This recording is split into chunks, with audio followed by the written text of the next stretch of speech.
నమస్కారం. ప్రేక్షకులందరికీ శుభోదయం.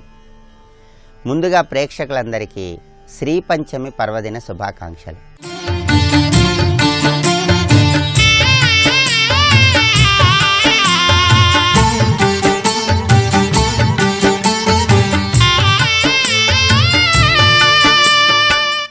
మాఘమాసంలో వచ్చే శుద్ధ పంచమి తిథిని శ్రీ పంచమి పర్వదినంగా జరుపుకోవటం, సరస్వతీదేవిని ఆరాధన చేయటం అనాదిగా వస్తున్న సంప్రదాయం. దేవి వాచం అజనయంత దేవాహ అంటుంది వేదం.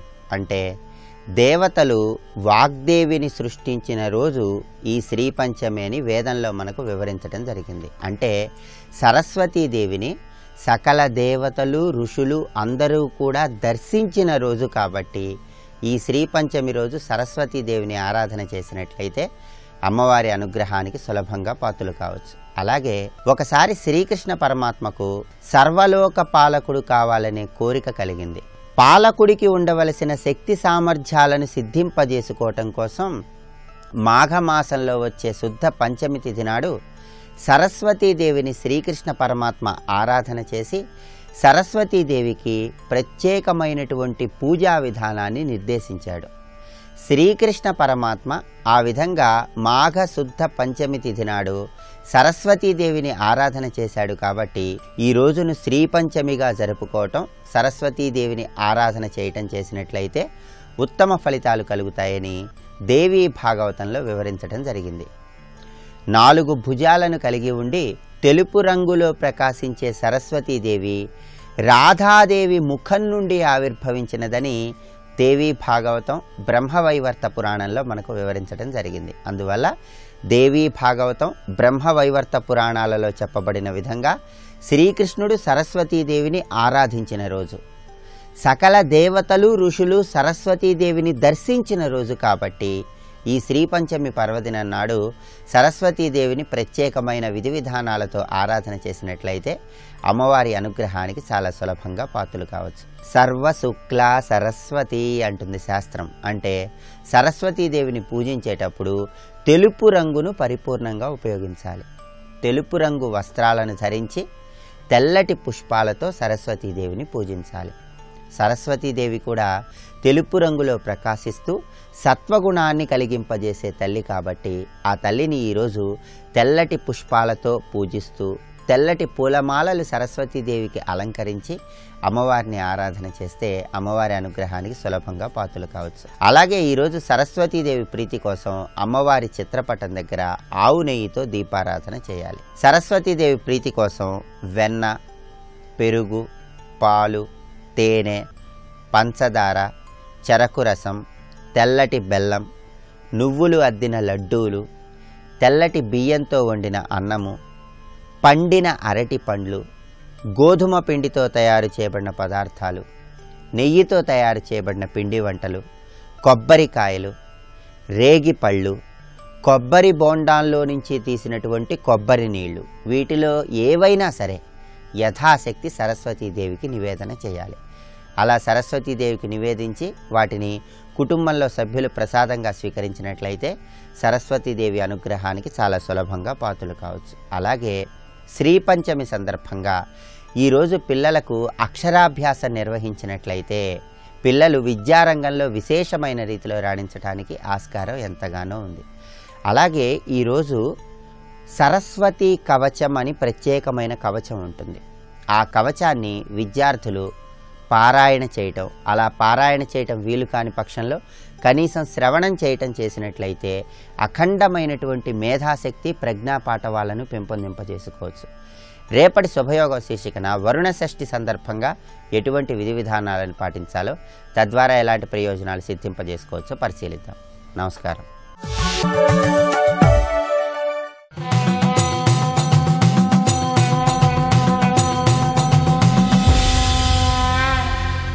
శతక సాహితీ సరస్వతికి నమస్కారం. ధనయుత సౌఖ్య సంపదలు తండ్రులు తాత సతీయుతంబులై ఎనగల సౌఖ్యముందగను ఎన్నగవారి అదృష్టమందురే. తన మది చింతగల్గినను తప్పక ధాతయే వ్రాసెనందురే. మనుజుల కోర్పులేక ఘనమాన్యులనందురు శారదాపతి. ఓ బ్రహ్మదేవ, ఈ మానవుల యొక్క ప్రవర్తనని, వారి ఆలోచన సరళిని చూస్తుంటే చాలా నవ్వొస్తుందయ్యా, ఆశ్చర్యంగానూ ఉంటుంది. ధనయుత సౌఖ్య సంపదలు తండ్రులు తాత సతీయుతంబులై ఎనగల సౌఖ్యమందగను ఎన్నగవారి అదృష్టమందురే. భార్యా బిడ్డలు, తండ్రి, తల్లి, తాత అంతా బంధువర్గం అందరూ ఆనందంగా సిరి సంపదలతో సుఖ సంతోషాలతో ఉంటున్నప్పుడు అటువంటి వాణ్ణి చూసి నిజంగా బ్రహ్మదేవుడు ఎంత చక్కని రాత రాశాడు వారికి అని ఎవడన్నా అనుకుంటున్నాడా? ఒక్కడనుకోవటంలా. ఏమంటున్నారు? వాళ్ళ అదృష్టం అండి అంటున్నారు. వాళ్ళందరూ కుటుంబంలో బంధుమిత్రులతో ఆనందంగా సుఖ సంతోషాలతో ఉంటే మహైశ్వర్యంతో, అదేమో వాళ్ళ అదృష్టంట. తన మది చింతగల్గినను తప్పక ధాతయే వ్రాసెనందురే. ఒకవేళ వాళ్ళకి ఏదన్నా బాధ కలిగితే ఏం చేస్తామండి? ఆ రాత అలా రాశాడు బ్రహ్మదేవుడు. వాళ్ళు బాధలు పడితేనేమో నీ వల్ల, వాళ్ళు ఆనందంగా ఉంటేనేమో అదృష్టం వల్ల. ఏమిటయ్యా ఈ మానవులు! నీకెప్పటికైనా సరే సత్కీర్తనేది వస్తుందా? నీ మంచితనం గురించి, నీ గొప్పతనం గురించి ప్రజలు ఎప్పటికైనా చెప్పుకుంటారా? మనుజుల కోర్పులేక ఘనమాన్యులనందురు శారదాపతి. ఎంత అద్భుతంగా చెప్పిందండి ఆవిడ, జొన్నలగడ్డ శారదాంబ గారు. మనుజుల కోర్పులేక ఘనమాన్యులనందురు. ఈ మనుషులు వీళ్ళు చేసే పని సరిగా చేయక, సరిగ్గా అర్థం చేసుకోక, వీళ్ళకి ఓర్పు లేక ఘనమాన్యులనందురు శారదాపతి. మహనీయులు, మహానుభావులు, మహాత్ములు వాళ్ళు చేసినటువంటి పనులకి, వాళ్ళు మాట్లాడినటువంటి మాటలకి వంకలు పెడుతూ ఉంటారు. ధనయుత సౌఖ్య సంపదలు తండ్రులు తాత సతీయుతంబులై ఎనగల సౌఖ్యముందగను ఎన్నగవారి అదృష్టమందురే. తన మది చింతగల్గినను తప్పక ధాతయే వ్రాసెనందురే.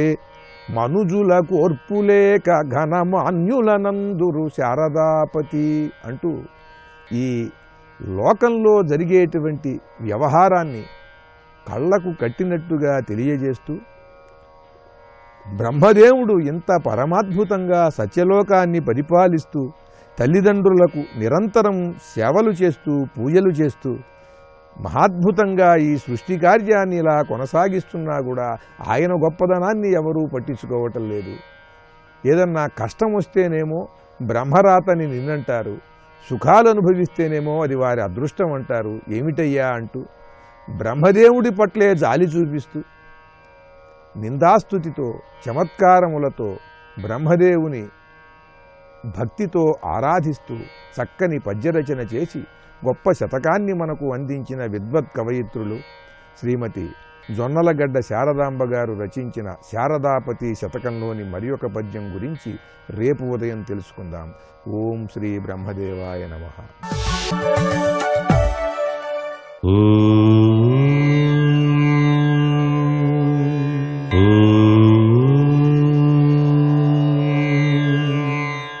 ఓం నమో నారాయణాయ.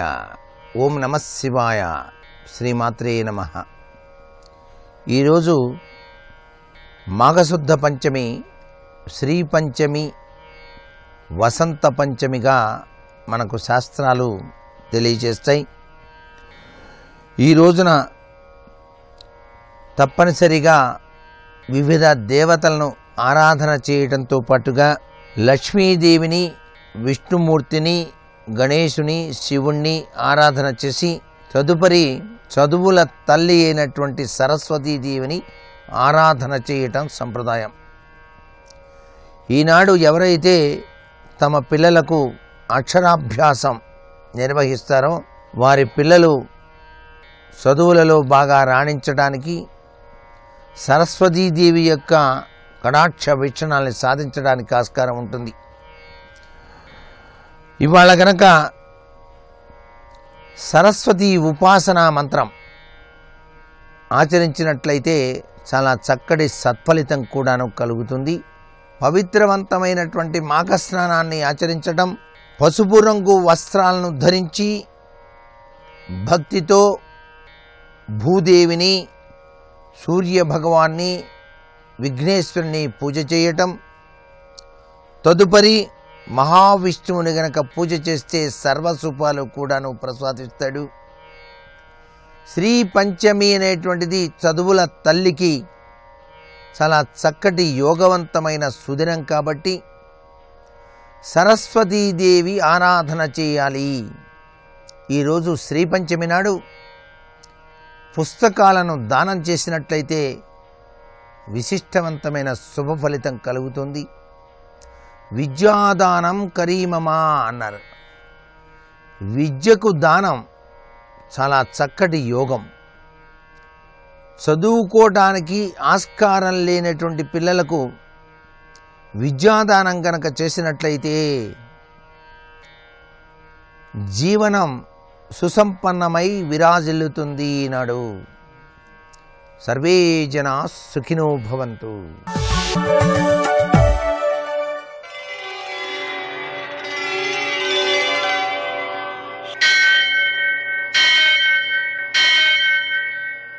సహస్రశీరుషం దేవం విశ్వాక్షం విశ్వశంభువం విశ్వం నారాయణం దేవమక్షరం పరమం పదం విశ్వతః పరమాం నిత్యం విశ్వం నారాయణగుం హరిం విశ్వమేవేదం పురుషస్తద్విశ్వముపజీవతి పతిం విశ్వస్యాత్మేశ్వరగుం శాశ్వతగుం శివమచ్యుతం నారాయణం మహాజ్ఞేయం విశ్వాత్మానం పరాయణం.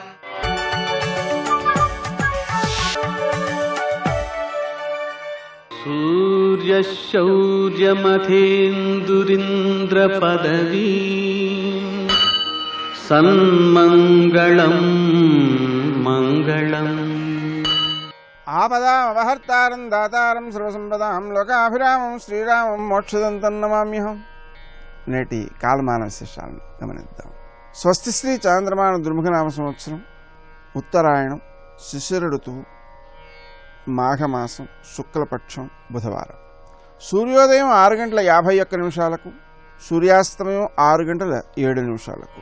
తిథి పంచమి రాత్రి 2:18 వరకు, నక్షత్రం ఉత్తరాభాద్ర రాత్రి 10:03 వరకు, వర్జం ఉదయం 8:02 నుంచి 9:35 వరకు, దుర్ముహూర్తం మధ్యాహ్నం 12:06 నుంచి 12:52 వరకు, అమృతకాలం సాయంకాలం 5:23 నుంచి 6:56 వరకు, రాహుకాలం బుధవారం కాబట్టి మధ్యాహ్నం 12 నుంచి 1:30 వరకు, అష్టకవర్గరీత్యా శుభప్రదమైన సమయం ఉదయం 10:55. నేటి విశేషాలు: శ్రీపంచమి, మదన పంచమి, వసంతోత్సవారంభం. శ్రీపంచమి సరస్వతి జన్మదినోత్సవంగా భావిస్తారు. సరస్వతీ పూజలు చేస్తారు. శ్రీపంచమి రోజున మనం సరస్వతీదేవిని ఆరాధించుకోవడం ద్వారా ఆమె యొక్క శక్తిని మనం పొందుతాం. సామాన్యంగా తన యొక్క పుట్టినరోజు, తన ఇష్టదైవం, తను ఆరాధించే దైవం యొక్క పుట్టినరోజు, ఇవి చాలా పరమ పవిత్రములైనవిగా గుర్తించబడతాయి. అలాగే గురువుగారు పుట్టినరోజు కూడా. అందుకని ఈ శ్రీపంచమి నాడు సరస్వతీదేవికి విశేషమైన పూజలను చేస్తూ ఆమెను ఆరాధిస్తూ ఉంటారు. మనం ఇంట్లో కూడా అది చేయవచ్చు, లేదా బాసరాముదైనటువంటి క్షేత్రాలలో ఆ సరస్వతీదేవిని దర్శించవచ్చు, పూజించవచ్చు. తద్వారా విద్యార్థులలో విద్యపై ఆసక్తి పెరుగుతుంది. ముఖ్యంగా గుర్తు పెట్టుకోగలగడం, విద్యను సద్వినియోగం చేయగలగడం, సమాజానికి ఉపయుక్తులుగా ఎదగడం లాంటి సల్లక్షణాలు ప్రాప్తిస్తాయి. అలాగే మదన పంచమి మన్మథుణ్ణి ఆరాధించడం, వసంతోత్సవాలు చేసుకోవడం మొదలైనవి చేస్తారు. మొత్తంపై చూసినట్లయితే వసంతకాలము యొక్క ఛాయలు ఇప్పటి నుంచి మనకు ప్రకృతిలో గోచరిస్తూ ఉంటాయి. అందుకని దీనికి ఆ వసంతోత్సవం అనేటువంటి పేరు కూడా సార్థకమైంది. నేటి ఆణిముత్యాలు.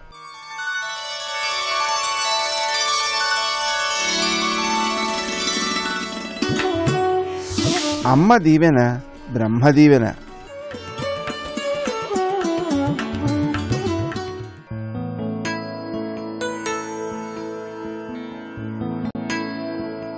జ్ఞానం మనసుని ఆనంద మార్గంగా మార్చాలి, విషాదదుర్గంగా కాదు.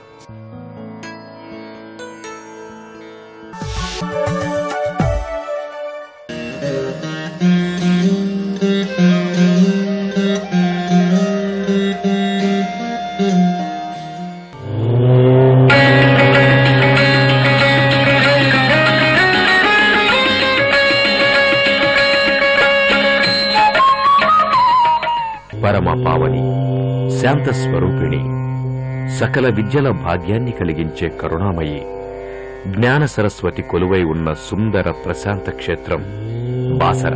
సాక్షాత్తు జ్ఞాన సరస్వతి కరుణా కటాక్ష వీక్షణాలతో పునీతమైన ఈ దివ్యక్షేత్రం ఆదిలాబాద్ జిల్లాలో పవిత్ర గోదావరి నది సమీపాన ఉంది. జ్ఞాన సరస్వతి అమ్మవారి ఆలయ ప్రాంగణమంతా సుందర పూదోటలతో ప్రశాంతంగా ఆహ్లాదకరంగా ఉంటుంది. ప్రధానాలయానికి ముందు భాగంలో గాలిగోపురం దర్శనమిస్తుంది.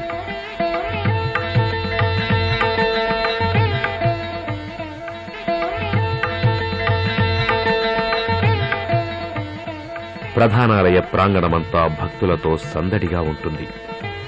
ఓం సరస్వతి మాతయే నమః అంటూ స్మరించుకుంటూ భక్తులు ఇక్కడ అమ్మవారి ఆలయం చుట్టూ భక్తి శ్రద్ధలతో ప్రదక్షిణలు చేస్తారు.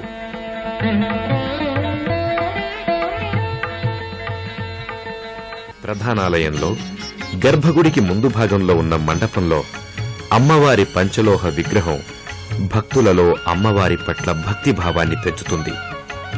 ఇక్కడ విధిగా ఉంచిన పీఠంపై అమ్మవారిని స్థాపించి ప్రత్యేక అర్చనలు, అభిషేకాలు నిర్వహిస్తారు.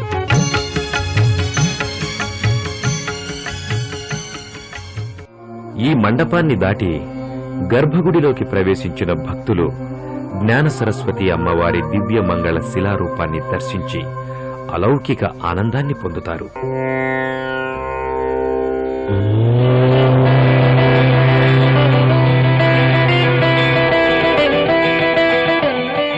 శారదా లలితావాణి భారతీ సుందరీ పర రమాకాళీ భగవతి చారువీణ ధరాశుభ గాయత్రీ శాంకరీ శుద్ధా మునివృంద నిషేవిత సంపత్కరీ సుధా సాధ్వి సర్వకారణ రూపిణి అంటూ భక్తితో అమ్మవారిని ప్రార్థిస్తూ చేతులు జోడిస్తారు. అమ్మవారి విగ్రహానికి పక్కన మహాలక్ష్మి అమ్మవారి మూర్తి రూపం కూడా భక్తులను భక్తి పారవస్యంలో ముంచెత్తుతుంది. వాణి భారతి గైకొను హారతి, వాణి భారతి గైకొను హారతి, శ్రీవాదేవి వందనమిదిగో, శ్రీవాదేవి వందనమిదిగో.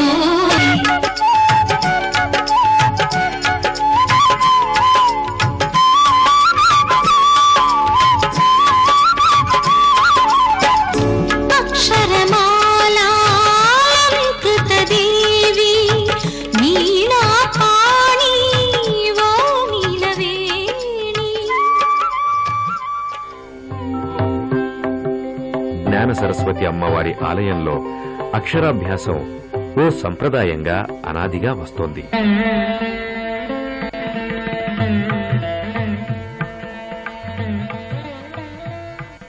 ఇక్కడ అమ్మవారి సమక్షంలో అక్షరాభ్యాసం జరుపుకునే పిల్లల భవిష్యత్తు అమోఘంగా వెలిగిపోతుందని భక్తులు విశ్వసిస్తారు.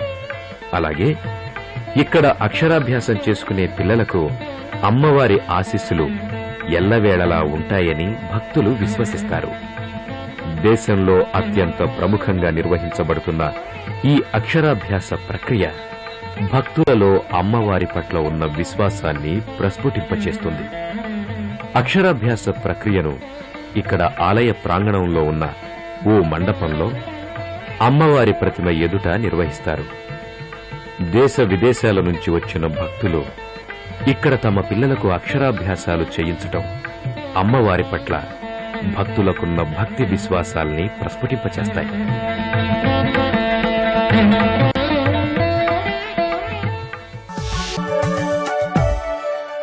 నమస్తే శారదా దేవి కాశ్మీరపురవాసిని త్వామహం ప్రార్థయే నిత్యం విద్యాదానం చ దేహి మే. వేదము ఆ సారస్వరూపమైన వాక్కంతా ఒక సరస్సుగా కనబడింది. ఈ సరస్సు ఏమిటా అని దేవతలు చూస్తూ ఉండగా ఆ సరస్సులోంచి ఒక అద్భుతమైన తెల్లని కమలం వికసించి దానిలో జగన్మాత అయిన సరస్సు దర్శనమిచ్చింది.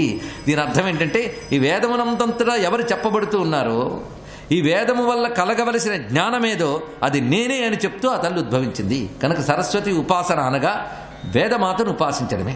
అందుకే వేదమయీం నాదమయీం అని కీర్తించాడు మూక కవి కూడా.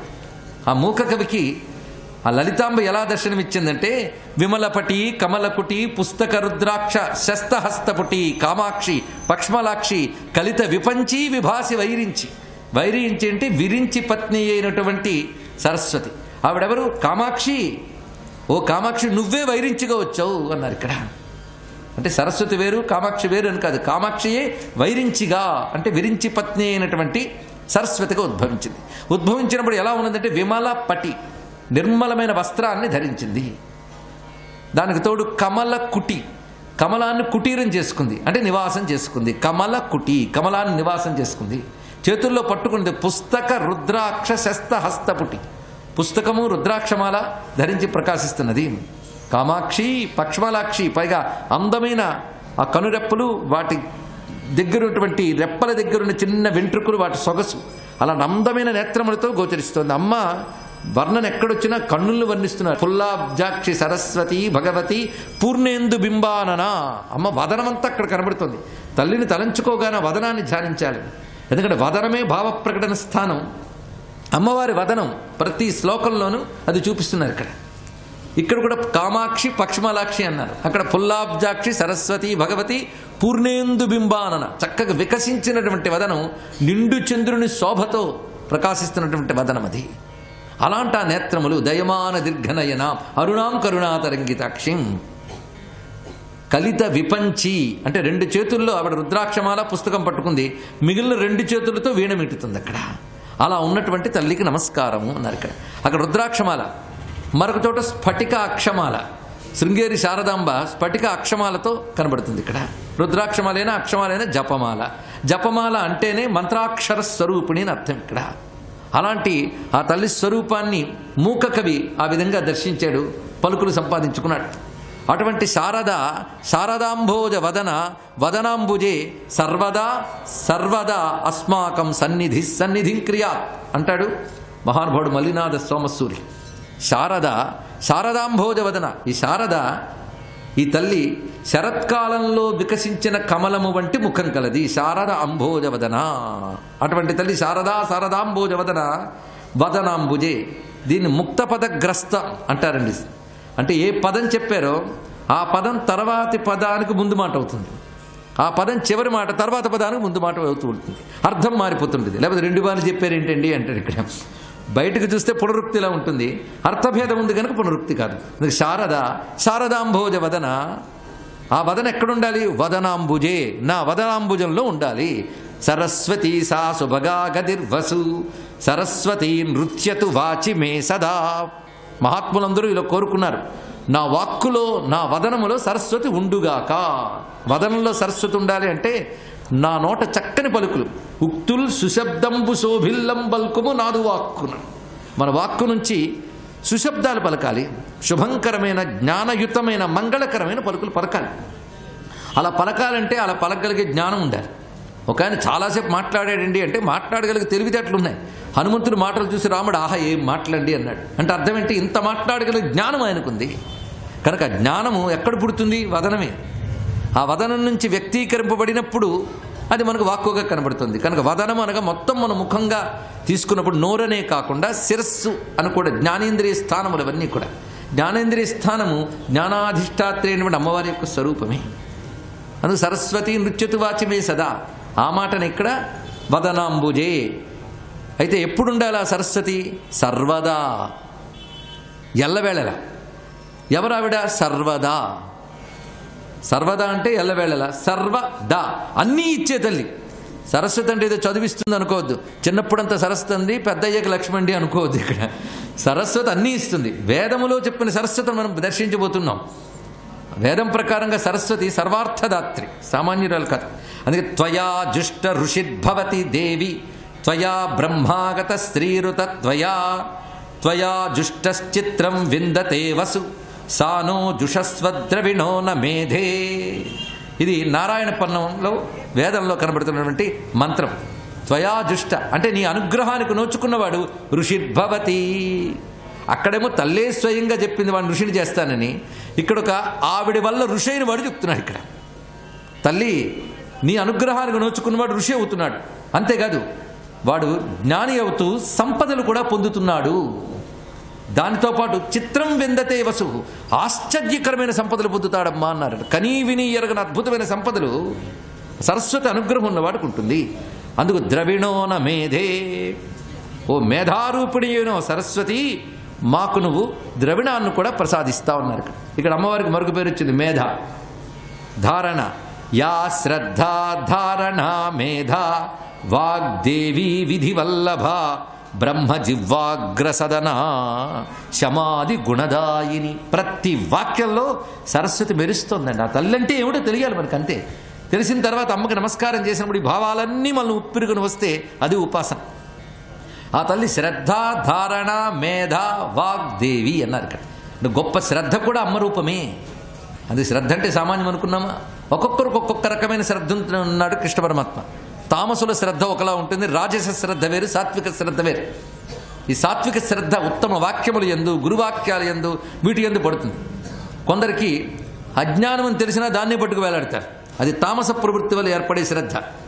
జ్ఞానంపై శ్రద్ధ కలగడం ఉన్నదే దేవి అనుగ్రహం. అది మనంతర మనకు కలగదు కనుక అమ్మ కృప కావాలి. కొంతమందికి తెలుస్తూనే ఉంటుంది, శ్రద్ధ ఉంటే తప్పకుండా సాధించగలం, కానీ శ్రద్ధ లేదు, అది వచ్చిన బాధ. అప్పుడు శ్రద్ధ ఇమ్మని అమ్మని అడగాలట. అందుకే వేదములు శ్రద్ధాసూక్తం మేధాసూక్తం అని 2 సూక్తాలు ఉన్నాయి. అవి సరస్వతి సూక్తములే.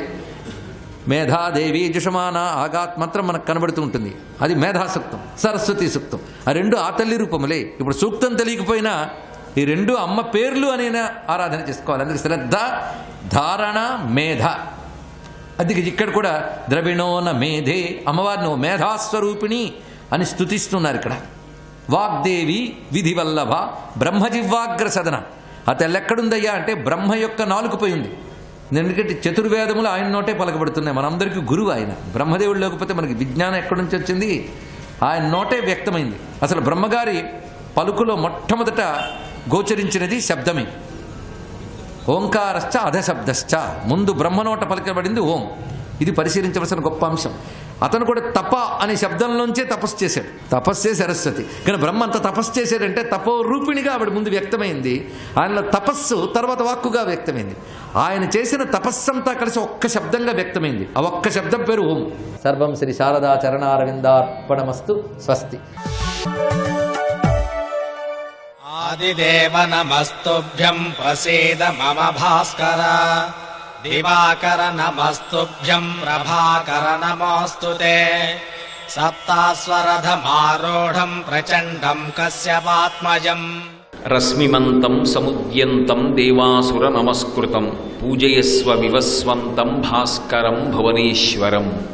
పూజయస్వ అనేటటువంటి అగస్త్య మహర్షి యొక్క సూచనతో అన్వయం అవుతూ అక్కడ రశ్మివంతం సముద్యంతం దేవాసుర నమస్కృతం వివస్వంతం అంటారు.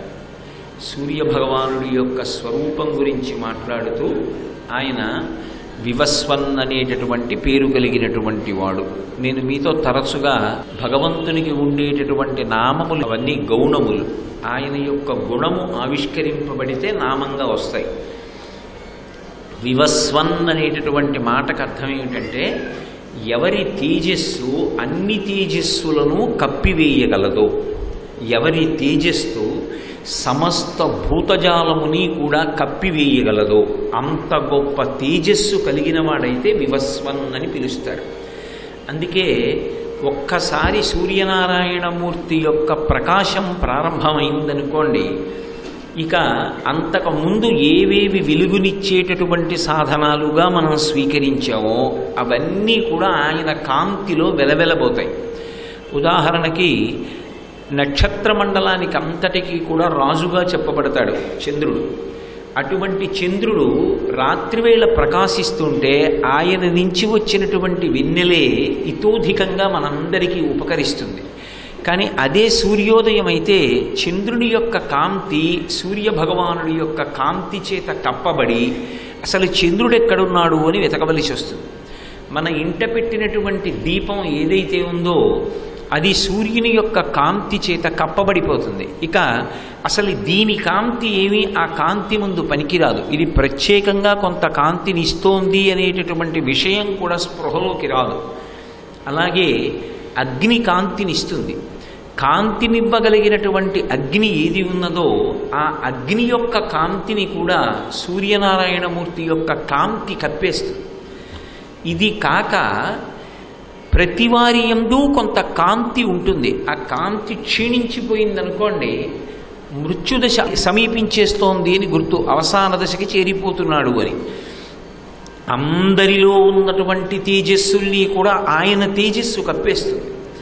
అంత గొప్పగా అన్ని తేజస్సులను కప్పగలిగినంత గొప్ప తేజస్సు కలిగినటువంటి వాడు, అటువంటి కిరణ సముదాయం ఉన్నవాడు. పైగా ఇందులో ఆయన దగ్గర ఉండేటటువంటి విశేషం ఏమిటి అంటే, దీన్ని నేను నా వెలుగు చేత కప్పడమా, నా వెలుగు చేత కప్పకపోవడమా అనేటటువంటి ప్రశ్న ఆయనకు ఉండదు. అది అరవిరిసినటువంటి పువ్వు కానివ్వండి, పండినటువంటి పండు కానివ్వండి, మంగళప్రదమైన వస్తువు అమంగళప్రదమైనటువంటి వస్తువు అనేటటువంటి రెండు భేదములు ఆయన యందు ఉండవు. ఉండకుండా దేన్నైనా సరే తన వెలుతురు చేత కప్పుతాడు. రెండు, అసలు సూర్యనారాయణమూర్తి యొక్క ఈ నామం ఒక విషయాన్ని ధృవీకరిస్తుంది.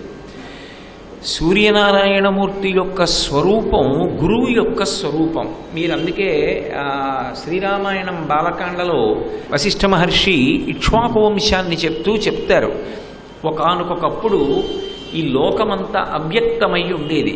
అవ్యక్తము నుంచి బ్రహ్మ, బ్రహ్మ నుంచి మరీచి, మరీచి నుంచి కశ్యపుడు, కశ్యపుడి నుంచి సూర్యుడు, సూర్యుడి నుంచి మనువు, మనువు నుంచి ఇక్ష్వాకు, ఇక్ష్వాకువు నుంచి కుక్షి, కుక్షి నుండి వికుక్షి, వికుక్షి నుండి బాణుడు, బాణుడు నుండి అనరణ్యుడు, అనరణ్యుడి నుండి పృథువు, పృథువు నుండి త్రిశంకువు, త్రిశంకువు నుండి దుందుమారుడు లేక యువనాశ్వుడు, ఆయనకి మాంధాత, మాంధాతకి సుసంధి, సుసంధికి ధ్రువసంధి ప్రసేనజిత్, ధ్రువసంధికి భరతుడు, భరతునికి అసితుడు, అసితునికి సగరుడు, సగరునికి అసమంజసుడు, అసమంజసునికి అంశుమంతుడు, అంశుమంతునికి భగీరథుడు, భగీరథునికి కకుత్సువు, కకుత్సువుకి రఘువు, రఘువుకి ప్రవృద్ధుడు, ప్రవృద్ధునికి శంఖనుడు, శంఖనుడికి సుదర్శనుడు, సుదర్శనుడికి అగ్నివర్ణుడు, అగ్నివర్ణుడికి మళ్ళీ మరుడు, మరునికి ప్రశుశ్రుకుడు, ప్రశుశ్రుకుడికి అంబరీషుడు, అంబరీషునికి నహుషుడు, నహుషుడికి యయాతి, యయాతికి నాభాగుడు, నాభాగుడికి అజమహారాజు, అజమహారాజుకి దశరథ మహారాజు, దశరథ మహారాజుకి రామలక్ష్మణ భరత శత్రుఘ్నుడు.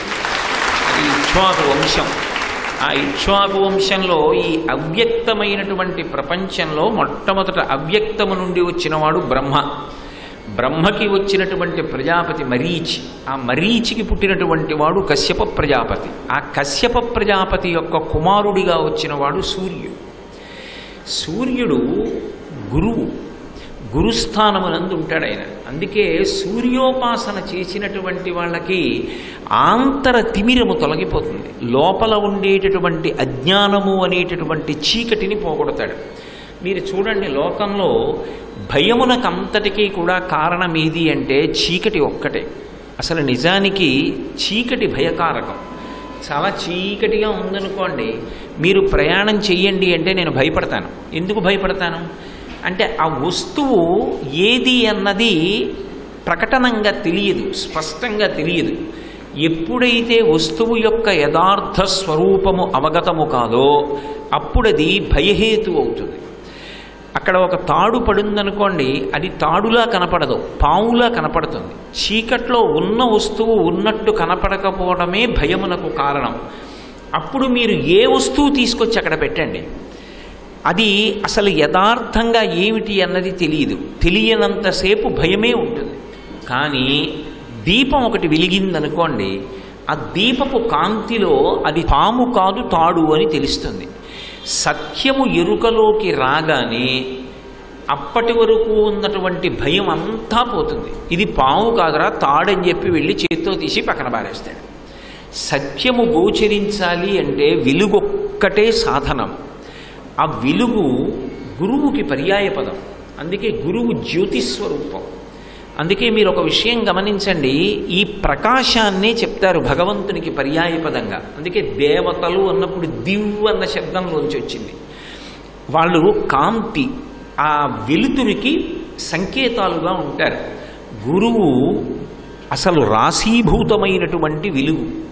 గురువు ఎక్కడుంటాడో అక్కడ అజ్ఞానం అనేటటువంటి చీకటి ఉండే అవకాశం ఉండదు. సూర్యనారాయణమూర్తి ప్రధానమైనటువంటి గురుస్వరూపాల్లో ఒకటి. అందుకే యాజ్ఞవల్కుడికి ఆయన గురువు, ఆయన వలన వేదం వచ్చింది. అలాగే స్వామి హనుమకు ఆయన గురువు. అలాగే ఆయన ఇక్ష్వాకు వంశంలో ఎందరినో తన దగ్గర కూర్చోపెట్టుకుని విద్య నేర్పాడు. అంత గొప్ప గురుస్వరూపమైన అటువంటి గురువైనటువంటి సూర్యుని యొక్క వెలుతురు అందరినీ కప్పివేస్తుంది. అంటే ఎవరు సూర్య భగవానుణ్ణి ఉపాసన చేశాడో వాడికి అజ్ఞానము కూడా తొలగిపోయి ఇహము పరము మోక్షము ఈ మూడిటిలో వాడి ఉపాసన బలాన్ని అనుసరించి ఇహమునందు సుఖములను పొంది ఉన్నత లోకవాసమైనా చేస్తాడు. లేదా ఆయన అనుగ్రహం కలిగి ఈ జన్మలోనే అజ్ఞానము ధ్వంసమైతే ఇక మళ్లీ పుట్టవలసినటువంటి అవసరం లేనటువంటి మోక్షానికైనా వెడతాడు. సర్వం శ్రీ ఉమామహేశ్వర పరబ్రహ్మార్పణమస్తు. స్వస్తి.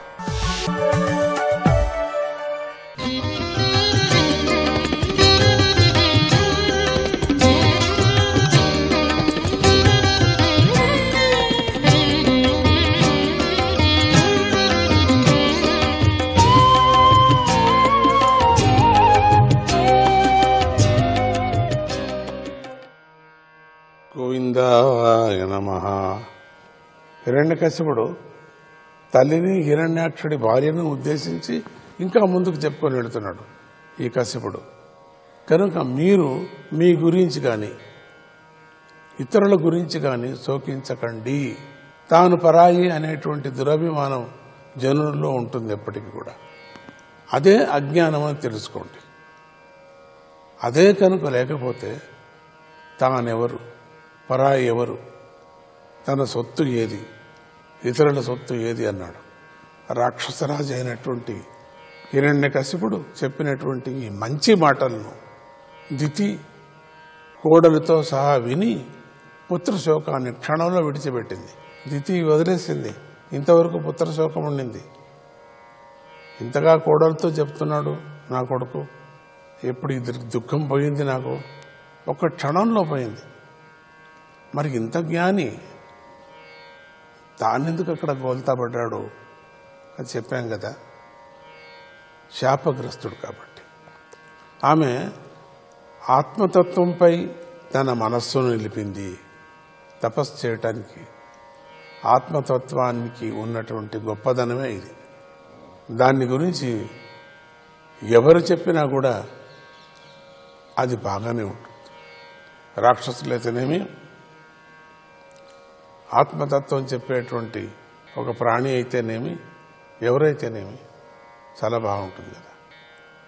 హిరణ్యకశిపుడి లాంటి రాటు తేలిన రాక్షసుడితో వేదాంతం చెప్పించటంలో గల కారణమేది? ఇంకా కొంచెం కారణానికి వెళదాం మనం. ఇంకా అంతటి చాలదు. స్వామి దగ్గర నుంచి వచ్చారు శాపగ్రస్తులేని, ఇంకా ఏదో కారణం, ఇంకా దీంట్లో ఒక లోపల అడగినటువంటి అంటే దాక్కున్నటువంటి ఒక కారణం ఉంది. ఇంతటితో 7వ స్కందంలో 2వ అధ్యాయం సమాప్తం. ఇక మనం 3వ అధ్యాయానికి వెళుతున్నాం. ఈ అధ్యాయంలో హిరణ్యకశిపుడి తపస్సు, వరప్రాప్తి అనే విషయాలు చెప్పబడ్డాయి. నారద మహర్షి ధర్మరాజుకు ఇలా చెప్పసాగాడు. నారద మహర్షి ధర్మరాజు, ఓ మహారాజా, హిరణ్యకశిపుడు తాను అజేయుడై ఈ జగత్తు అంతటికి ఏకైక చక్రవర్తి కావాలనుకున్నాడు. ఇంత వేదాంతం చెప్పినా కూడా వీడి మనసులో చూడండి ఎట్లా ఉందో ఉద్దేశం. తనకు వృద్ధాప్యం కానీ మరణం కానీ రాకూడదని, అసలు తనకు ఎదురులేని నిలిచేవాడే ఉండకూడదని ఆయన భావించాడు. అతడు మందర పర్వతం లోయకు చేరుకొని ఎక్కడో లోయలో కూర్చొని అక్కడ కాలి బొటన వ్రేలిని నేలపై ఆనించి నిలబడి చేతులు పైకెత్తి ఆకాశం వైపు చూస్తూ ఘోరమైన తపస్సును చేశాడు. ఇక్కడుంటే సరిగా లేదు, నేను దేహదండన చేయాలా, దేహదండన చేసినప్పుడు నిద్ర ఆహారాదులు వదిలేయాలని, ఈ శరీరానికి సుఖం అనేది తెలియకూడదు, నా తపస్సు పూర్ణమైనటువంటి హఠంతో వెళ్ళిపోవాలా, నేను అనుకున్న కోరికను నేను తీర్చుకోవాలా, ఇతను అజేయుడు కావాలి, నేను పూర్తిగా నాకు ఎక్కడా కూడా నేను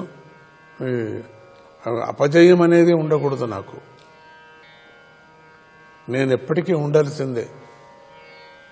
కానీ ఇక్కడ వీడు పర్మనెంట్గా ఉండేవాడు కాదు. అయినప్పటికీ ఇటువంటి ఒక దురుద్దేశంతో ఆ వరాలను పొందాల బ్రహ్మతో అని చెప్పేసి ఒక ఘోరమైనటువంటి ఒక గవిలో వెళ్ళి ఒక బొటని వేలుతోనే, కాళ్ళ బొటని వేలుతోనే నిల్చొని చేతుల పైకెత్తి ఘోరమైనటువంటి తపస్సు చేశాడు.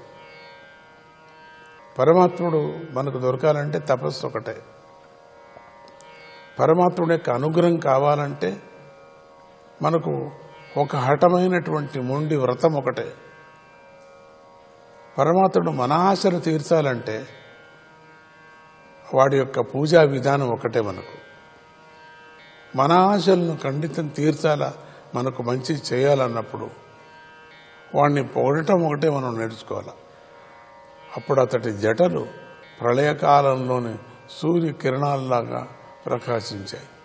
కాబట్టి దాన్ని ఎప్పుడూ పూర్ణమైనటువంటి ప్రకాశంతో కలిగేటువంటి తన జుట్టంతా కూడా, అంటే మొత్తం తన శరీరం అంతా కూడా ఒక సూర్యుడిలాగా తపస్సు చేశాడు. ఆ తపస్సు యొక్క ప్రభావం అటువంటిది, సూర్య కిరణాల్లాగా ప్రకాశించాయి. అతడు తపస్సులో మునిగి ఉన్న సమయంలో, అందుకని తపస్సు అంటే ఏకాగ్రత అని అనుకోవచ్చు. మనం ఇప్పుడు అష్టోత్తరం చేస్తాం, సహస్రనామం చేస్తాం, దేవుడి వ్రతం చేస్తాం, సత్యనారాయణ వ్రతం చేస్తున్నాం, అనగా వ్రతం చేస్తున్నాం, మరి ఒక వ్రతం వరలక్ష్మి వ్రతం, ఇట్లా. కానీ మనస్సు అంతా ఎక్కడో ఉంటుంది, అది తపస్సు కాదు, శ్రమ. అది తపస్సు అంటే మనస్సంతా ఒకచోట నిలిపి తనకు పట్టుదలతో చేసేటువంటి, భక్తితో చేసేటువంటిదే తపస్సు. అతడు తపస్సులో మునిగి ఉన్నటువంటి సమయంలో దేవతలు మళ్ళీ తమ తమ స్థానాలకు చేరుకొని పదవులను పొందారు. తపస్సుకు వెళ్ళాడు కదా ఇంకానే, వీళ్ళంతా దేవతలంతా చెప్పాను కదా మొదట్లో, ఏదేదో ఆకారాలతో వచ్చి ఉన్నాయి, అన్ని చోట్ల ఉన్నారు, వేరు వేరే పక్షుల రూపంతో మనం ఇక్కడ వచ్చి ఉన్నారు భూలోకంలో అనుకున్నాం కదా. అట్లా వచ్చిన వాళ్ళంతా సద్య వాడు లక్షణంగా తపస్సుకు వెళ్ళిపోయాడు. ఇంకా వాడు ఎప్పుడు వస్తాడో ఏమిటో, వాడికి ఎక్కడ సిద్ధి అవుతుందిలే అని చెప్పేసి అంత వాళ్ళ స్థలాలకు వెళ్ళిపోయారు. పదవులను పొందారు అక్కడ మళ్ళీ వెళ్ళి. అతడి శిరస్సు నుండి తపస్సుతో వృద్ధి చేయబడినటువంటి అగ్నిజ్వాల పొగతో పాటుగా బయటపడింది. అంత శక్తిగా ఉంది తపస్సు. అంత భయంకరమైనటువంటి ఏకాగ్రత కలిగి చేస్తున్నాడు. పరమాత్ముడి సేవలో ఏ చిన్న సేవ చేసినా ఏకాగ్రతతో చేయాలా అనటానికి ఒక ఉదాహరణ మనకు చెప్పుకొని వచ్చారు. అది భూలోకంతో పాటుగా ఊర్ధ్వ లోకాలను, పాతాళ లోకాన్ని కూడా వ్యాపించి తాపానికి గురి చేయసాగింది. ప్రపంచమంతా కూడా తన అగ్ని జ్వాలలకు అన్ని కూడా తాపం వచ్చేసింది. అన్ని దాంట్లకు భయం వస్తుంది, కరిగిపోతున్నది అగ్ని తపస్సుకి. అటువంటి జ్వాలలు ఎగజెబుతున్నాయి. హిరణ్యకశిపుడి తపో తీవ్రతకు నదులు, సముద్రాలు అల్లకల్లోలమయ్యాయి. ద్వీపాలు, పర్వతాలు సహా భూమి అంతా కంపించింది. ద్వీపాలన్నీ కంపించాయి, పర్వతాలు కంపించాయి, సముద్రాలు కంపించాయి. ఆ అంశంతో రూపమైనటువంటి ఆ తపస్సు ప్రపంచాన్నంతా కాల్చేయటానికి వ్యాపించింది. భూమి అంతా కంపించింది. గ్రహాలు, తారలు నేలకూలాయి. 10 దిక్కులు వండిపోసాగాయి. ఆ అగ్నితో తపించిపోయిన దేవతలు స్వర్గాన్ని విడిచిపెట్టి బ్రహ్మలోకానికి చేరి బ్రహ్మదేవుడికి ఇలా విన్నవించుకున్నారు. ఓ దేవదేవా, జగన్నాథ, రాక్షస రాజైన హిరణ్యకశిపుడి ఘోరమైన తపస్సు యొక్క వేడిని మేము భరించలేకపోతున్నాం. ఆ తపస్సు యొక్క ప్రభావం ఎట్లా ఉందంటే చుట్టూ ఉండేవాళ్ళు ఉండటానికే వీల్లేదు. అంత శాకంగా ఉన్నారు. వాతావరణం అంతా శాకమైపోయింది. స్వర్గంలో మేము నివసించలేకపోతున్నాం. నీకు పూజలు అందించేటువంటి జనులు నశించే లోపలే నువ్వు ఈ జగత్తుని శాంతింపజేయి. మేము కూడా నశించిపోతాం. అందుకని దాని లోపల నువ్వు ఏదైనా చేయకపోతే తప్పదు. ఇతరులకు సాధ్యం కాని దుర్భరమైన అతడి మనస్సు వెనుక ఉన్నటువంటి సంకల్పం మీకు బాగా తెలుసు. ఏదో బలమైన సంకల్పంతో చేస్తున్నాడు, అది మీరు తెలుసుకోండి. అది భయం పుట్టుకునే దేవతలకు ఇప్పుడు. అట్లా ఉండేటువంటి సందర్భంలో మనం ముందుకు వెళ్తున్నాం. మాధవాయ నమః.